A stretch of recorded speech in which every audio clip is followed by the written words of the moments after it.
Hello student, हम लोग पढ़ रहे हैं ट्रांसमिशन एंड डिस्ट्रीब्यूशन। ठीक है, TDEP, transmission and distribution of electrical power. उसके MCQs हम लोग देख रहे हैं। हम कुछ MCQs कर चुके हैं, यहाँ तक हमने पढ़ लिया था।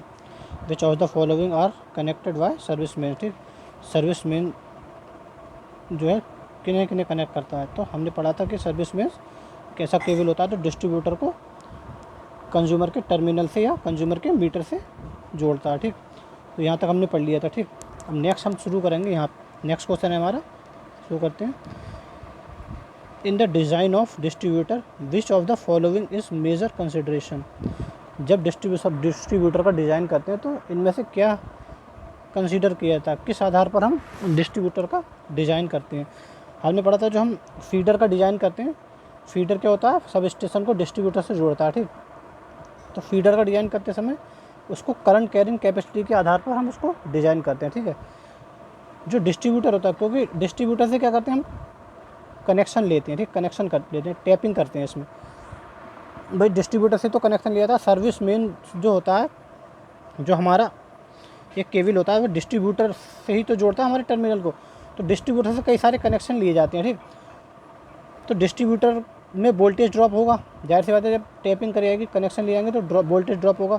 तो इसका जो है, इसका जो डिज़ाइन किया जाता है करंट कैरिंग कैपेसिटी के आधार पर नहीं किया जाता, इसका डिज़ाइन हम वोल्टेज ड्रॉप के आधार पर करते हैं। ठीक है, तो right answer is voltage drop.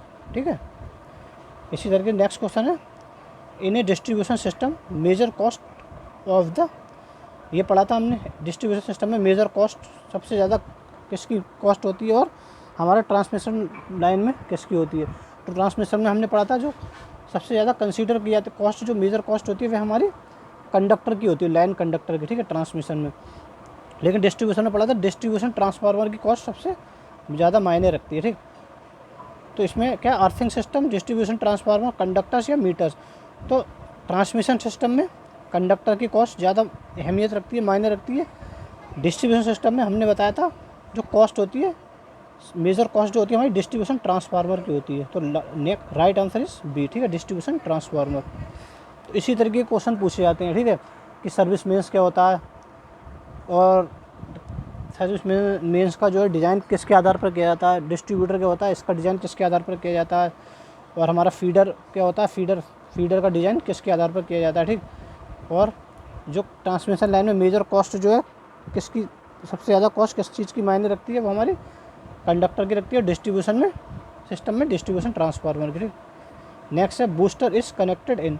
जो बूस्टर कनेक्ट किया जाता है वो हमारा, हम पढ़ चुके हैं, सीरीज़ में कनेक्ट किया जाता है। ठीक, काय में, सीरीज़ में हमारा कनेक्ट किया जाता है। ठीक, फीडर के। तो parallel with earth connection, parallel with feeder, series with feeder या सीरीज विद अर्थ कनेक्शन। तो सीरीज विद फीडर। ठीक, फीडर के सीरीज में बूस्टर हमारा कनेक्ट किया जाता है ताकि जो वोल्टेज ड्रॉप होता है उसको कंपनसेट किया जा सके। ठीक, नेक्स्ट है, with which of the following are step up station associated.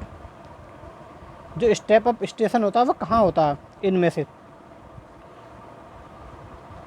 Concentrated load, consumer location, distributors या जनरेटिंग स्टेशन या नन ऑफ द अबव।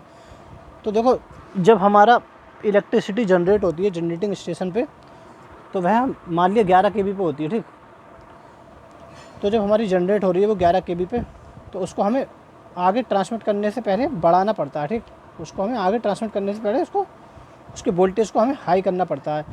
तो हम वोल्टेज को एक ही जगह हाई करते हैं, वो भी जनरेटिंग स्टेशन। बाकी सब आगे हम क्या करते हैं, स्टेप डाउन करते हैं हर जगह वोल्टेज को। तो स्टेप अप केवल एक ही जगह होता है, जनरेटिंग स्टेशन पे, जहाँ पे हमें वोल्टेज को बढ़ाना पड़ता है। ठीक, तो right answer is generating station. ठीक, केवल एक ही जगह स्टेप अप करने की ज़रूरत रहती है, वो भी जनरेटिंग स्टेशन पर, ताकि हम हाई वोल्टेज ट्रांसमिशन कर सकें। ठीक, पावर का।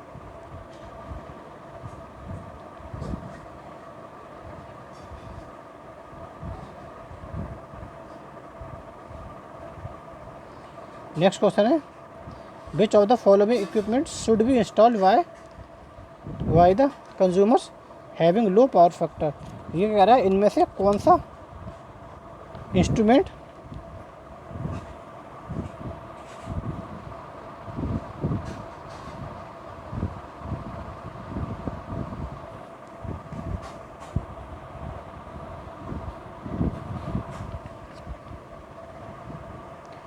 इनमें से विच ऑफ द फॉलोइंग इक्विपमेंट, इनमें से कौन सा equipment should be install why the consumer having, ठीक है, कंज्यूमर के द्वारा कौन सा हमारा इनमें से इक्विपमेंट इंस्टॉल करना चाहिए जबकि वहाँ पे क्या है, लो पावर फैक्टर है वहाँ, ठीक। Synchronous condenser, capacitor bank, tap changing transformer, any of the above या नन ऑफ द अबव, ठीक। ठीक, कंज्यूमर हैविंग लो पावर, अगर वहाँ पे लो कंज्यूमर के वहाँ पे लो पावर फैक्टर है, देखो एक होता है सिंक्रोनस कंडेंसर, इसको भी हम क्या करते हैं, पावर फैक्टर करेक्शन में यूज़ करते हैं। एक होता है कैपेसिटर बैंक, ठीक, इसको भी हम पावर फैक्टर करेक्शन में यूज़ करते हैं, ठीक। तो जो कंज्यूमर है हमारे,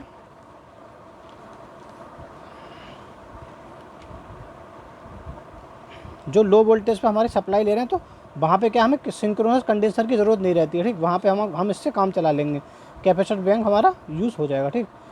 तो राइट आंसर इस कैपेसिटर बैंक, ठीक। कैपेसिटर बैंक का यूज़ करके हम पावर फैक्टर को इम्प्रूव कर सकते हैं, ठीक। Right answer is B. Next है which of the following equipment is use to limit short circuit current level in substation, ये क्या कह रहा है, इनमें से कौन सा इक्विपमेंट शॉर्ट सर्किट करंट को लिमिट करने के लिए यूज़ होता है, ठीक है, सब स्टेशन पर। तो देखो ये हमारा बेसिकली ये जो क्वेश्चन है हमारा स्विच गियर एंड प्रोटेक्शन का, ठीक। फिर भी चलो आगे तो देखते हैं। आइसोलेटर नहीं, आइसोलेटर का हम यूज़ सर्किट को नो लोड पर जब उसमें करंट फ्लो नहीं होती है तब ओपन और क्लोज करने के लिए करते हैं। लाइटनिंग स्विच का भी भाई यहाँ पे नहीं होगा। कपलिंग कैपेसिटर भी यूज़ नहीं होगा। सीरीज रिएक्टर यूज़ करते हैं, ठीक है, जो हमारी शॉर्ट सर्किट करंट होती है उसको लिमिट करने के लिए हम सीरीज रिएक्टर यूज़ करते हैं, ताकि जो हम यहाँ पे सर्किट ब्रेकर या जो भी हम से प्रोटेक्शन डिवाइस हम यूज़ कर रहे हैं वे कम रेटिंग की यूज़ हो, ठीक। क्योंकि शॉर्ट सर्किट तो करंट तो बहुत हाई होती है, ठीक, हज़ारों एम्पियर में होती है, तो उसको लिमिट करने के लिए हम सीरीज रिएक्टर का यूज़ करते हैं ताकि वह करंट लिमिट हो जाए और हमारी जो हमारे इक्विपमेंट यूज़ हो रहे हैं सेफ्टी की पर्पज़ से, ठीक, जो हमारे प्रोटेक्शन डिवाइस हमारी यूज़ हो रही हैं वे हमारे कम रेटिंग की यूज़ हो, ठीक है, इसलिए हम सीरीज रिएक्टर का यूज़ करते हैं शॉर्ट सर्किट करंट को लिमिट करने के लिए, ठीक।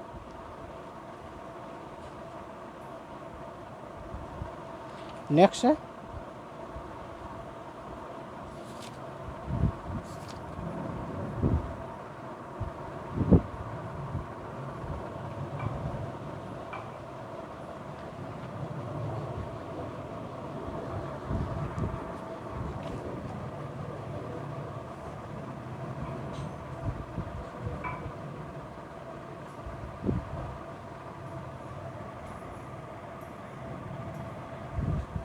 नेक्स्ट क्वेश्चन है why which of the following factors is the sag of transmission line least affected, इनमें से क्या जो ट्रांसमिशन लाइन की सैग होगी इनमें से कौन सा फैक्टर जो है उसको सबसे कम इफेक्ट करेगा, ठीक है। सैग तो पढ़ी हम लोगों ने, ठीक, तो सैग को इनमें से कौन सा फैक्टर सबसे कम इफेक्ट करेगा, सबसे कम प्रभाव डालेगा सैग के ऊपर। करंट थ्रो द कंडक्टर में फ्लो होने वाली current, ice deposited on the conductor, self weight of the conductor या टेम्परेचर ऑफ सराउंडिंग एयर या नन ऑफ द अबव। तो निम्न में से क्या कौन सी चीज़ ज़्यादा इफेक्ट डालेगी हमारी सैग पर, ठीक है, जो ट्रांसमिशन लाइन में हमारी सैग होती है उस पर कौन सी चीज़ सबसे ज़्यादा इफेक्ट डालेगी। तो देखो आइस जो हमारी उसके ऊपर आइस की लेयर जम जाती है तो उसका वेट, एक तो खुद का वेट है कंडक्टर का और आइस का वेट हो गया, तो इससे क्या होगा वेट बढ़ जाएगा। जब वेट बढ़ेगा तो सैग का फॉर्म होता है S ओमेगा L²/8T, ठीक, इतनी होती है, ठीक, सैग। तो भाई वेट बढ़ जाएगा तो हमारा सैग बढ़ जाएगी, ठीक। तो आइस डिपॉजिटेड तो बहुत ज़्यादा इफेक्ट डालेगा। सेल्फ वेट, उसका खुद का वेट भी इफेक्ट डालता है। टेम्परेचर होता है सराउंडिंग एयर का जो टेम्परेचर होता है, टेम्परेचर बढ़ेगा तो हमारी सैग बढ़ेगी, ठीक, इसका भी इफेक्ट डालेगा। तो करंट का क्या है बहुत कम इफेक्ट पड़ता है, ठीक, जो करंट फ्लो हो रही है सबसे कम इफेक्ट जो है करंट फ्लो का पड़ेगा, ठीक है। तो राइट आंसर क्या होगा हमारा, सबसे कम इफेक्ट जो पड़ेगा सैग पर ट्रांसमिशन लाइन की वह हमारा करंट थ्रू द कंडक्टर पड़ेगा, ठीक। तो राइट आंसर इज ए, ठीक, करंट थ्रू द कंडक्टर, ठीक है। चलिए नेक्स्ट क्वेश्चन देखते हैं।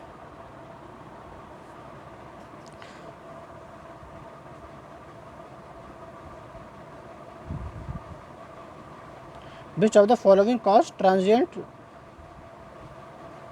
डिस्टर्बेंसेस, इनमें से किसकी वजह से ट्रांजिएंट डिस्टर्बेंसेस उत्पन्न होते हैं?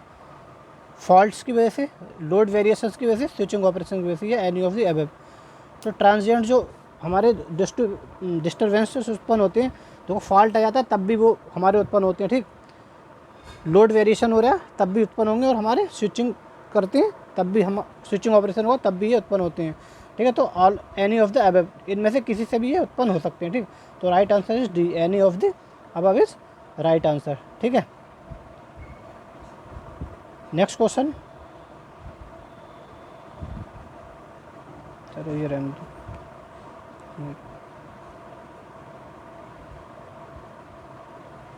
नेक्स्ट है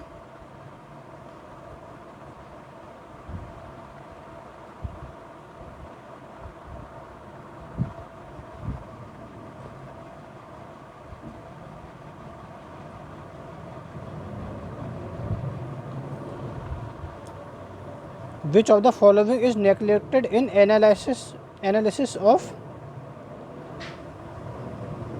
short transmission line? series impedance, shunt admittance, I square R losses, none of the above या all of the above।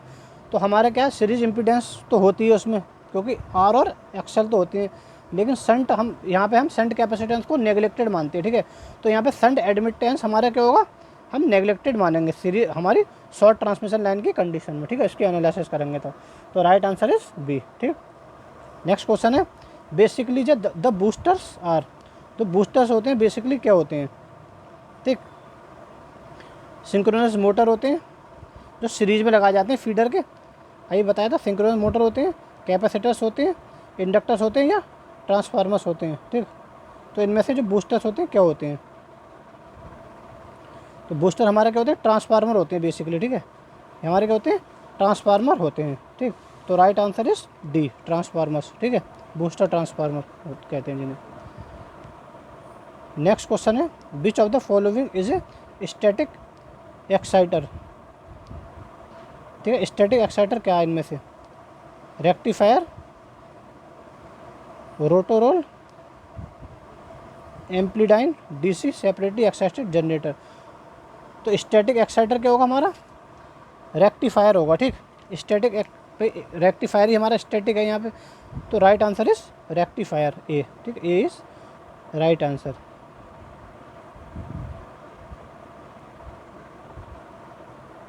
Next question है, the purpose of using booster is to, जो booster हम use करते हैं, booster transformer feeder के series में लगाते हैं, किस लिए यूज़ करते हैं, अभी बताया था क्यों यूज़ करते हैं, जो हमारा वोल्टेज ड्रॉप होता है उसको कंपनसेट करने के लिए, ठीक है, उसकी प्रतिपूर्ति करने के लिए।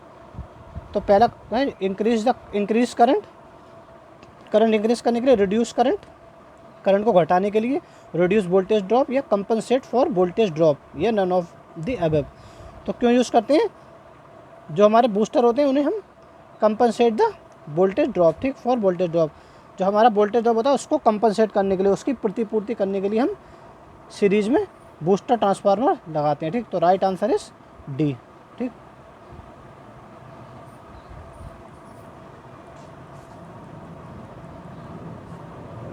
ठीक है।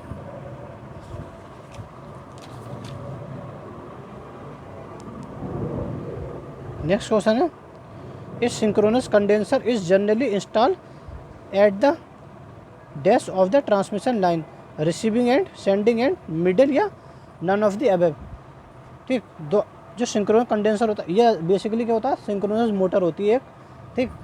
जब इसको ओवर एक्साइटेड पर लीडिंग पावर फैक्टर हम नो लोड पर चलाते हैं, ठीक है, ओवर एक्साइटेड पर, नो लोड पर, या लीडिंग पावर फैक्टर पर हम इसको नो लोड पर चलाते हैं, तो ये हमारा सिंक्रोनस कंडेंसर कहलाता है। इसका यूज़ पावर फैक्टर करेक्शन के लिए किया जाता है, ठीक है। तो इसको ट्रांसमिशन लाइन के रिसीविंग एंड पर पावर फैक्टर करेक्शन के लिए इंस्टॉल किया जाता है, ठीक है। तो right answer is receiving end, A is right answer, ठीक।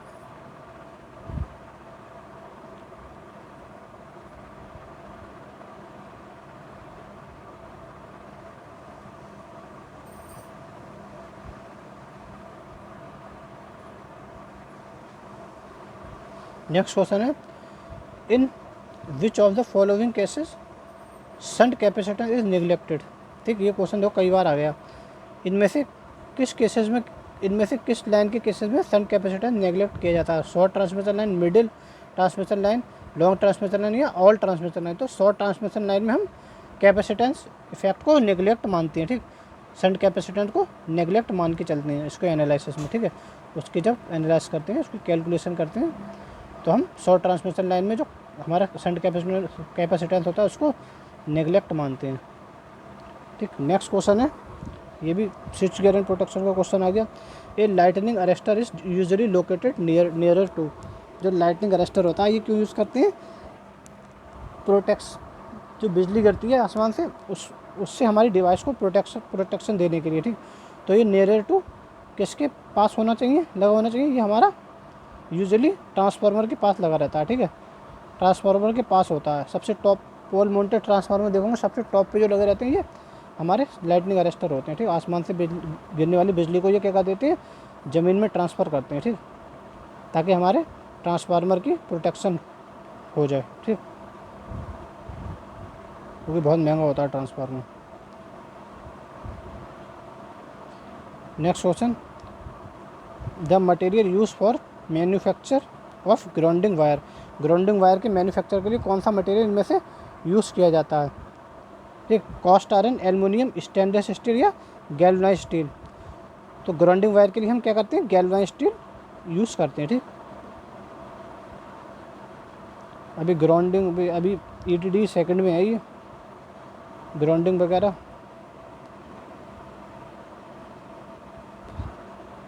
तो इसमें हम क्या यूज़ करते हैं?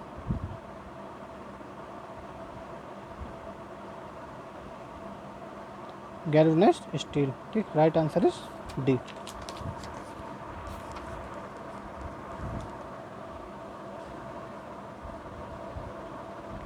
नेक्स्ट क्वेश्चन है, skin effect is noticeable only at frequencies. जो स्किन इफेक्ट होता है किन पर होता है? देखो डीसी में स्किन इफेक्ट कितना रहता है? डीसी में पूरे हमारे पूरे एरिया से जो है समान रूप से करंट फ्लो होती है, ठीक है। तो पूरा हमारा एरिया हमारा यूज़ होता है कंडक्टर का, तो उसकी फ्रिक्वेंसी कितनी होती है? 0 होती है डीसी की, तो स्किन इफेक्ट 0 होता है, ठीक। जैसे जैसे फ्रिक्वेंसी बढ़ेगी हमारा स्किन इफेक्ट, जैसे जैसे फ्रिक्वेंसी होती है हमारा स्किन इफेक्ट होता है, ठीक है। तो हाई जब हमारा क्या होगा स्किन इफेक्ट कब हमारा होता है? ऑडियो फ्रिक्वेंसी पर, लो फ्रिक्वेंसी पर, हाई पर या ऑल फ्रिक्वेंसी पर। तो हाई फ्रिक्वेंसी पर हमारा स्किन इफेक्ट नोटिसेबल होता है, ठीक है, जब हाई फ्रिक्वेंसी होती है, ठीक। तो right answer is high frequency, ठीक। हाई फ्रिक्वेंसी पर हमारा स्किन इफेक्ट नोटिसेबल होता है, ठीक है। लो फ्रिक्वेंसी पर होगा लेकिन इतना नहीं होगा, ठीक। तो नोटिसेबल जो होगा वो हाई फ्रिक्वेंसी पर होगा। तो right answer is high frequency.